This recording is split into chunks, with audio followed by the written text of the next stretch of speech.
You're lying awake at night, staring at the ceiling, mentally calculating every penny and mapping out every possible move for the next month.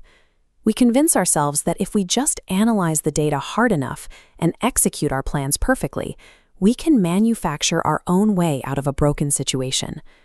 This white-knuckle grip creates a strange friction. By tightening your hold to force a specific result, you inadvertently close the channel you're praying will open. This urge to micromanage stems from a suspicion that without your constant intervention, the entire structure will collapse. The result is a state of chronic, self-inflicted exhaustion. You end up emotionally and spiritually drained because you are trying to carry a weight your shoulders were never designed to support. This happens because we've positioned ourselves as the architect of the solution, relegating God to a mere consultant whose job is to approve our blueprints. Faith operates on a logic that seems backward. Divine peace does not require a calm, problem-free environment to exist. Think about being on a commercial flight during severe turbulence. People naturally panic as the cabin violently shakes. But the moment the pilot speaks over the intercom with a calm, steady voice, the anxiety in the room begins to dissipate. Real-world turbulence works the same way. The sudden financial emergency, the bad news from a doctor, or the relationship hitting a wall. Trusting the process doesn't mean the storm vanishes. It means your internal state changes while you are still sitting in the middle of the chaos. You remain steady because your confidence is anchored to the person guiding the plane, rather than the movement of the clouds. The second paradox concerns timing.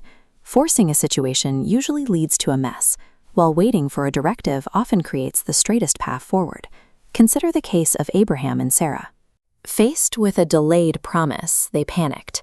Sarah decided to manufacture her own outcome by arranging for her husband to have a child with her servant, resulting in the birth of Ishmael. That single attempt to control the timeline introduced generations of division and pain that were never part of the original plan.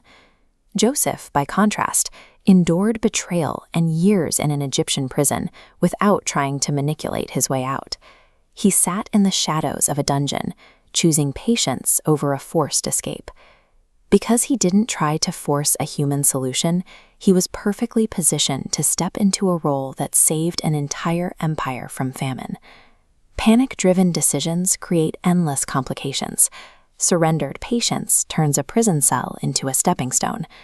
Human logic demands a 3-step plan before stepping. Divine logic asks for 1 step, keeping the path hidden. This need for total certainty breeds a scarcity mindset. We hoard resources and freeze, cutting off the divine flow. During a severe famine, a widow in Zarephath was told to take her very last bit of flour to feed someone else before herself. On a spreadsheet, this was a disaster. Yet that illogical act of obedience unlocked a supply of oil and flour that never ran dry.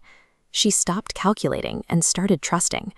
Demanding that a miracle makes perfect logical sense before you act is a sure way to miss the miracle entirely.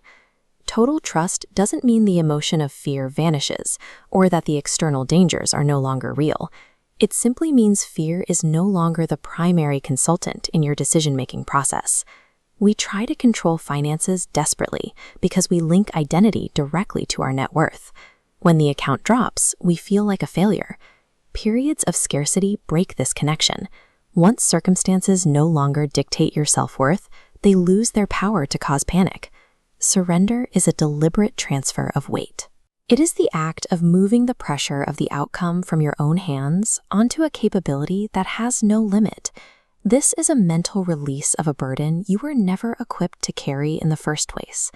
Letting go of the how and the when is what provides the opening for a breakthrough to occur.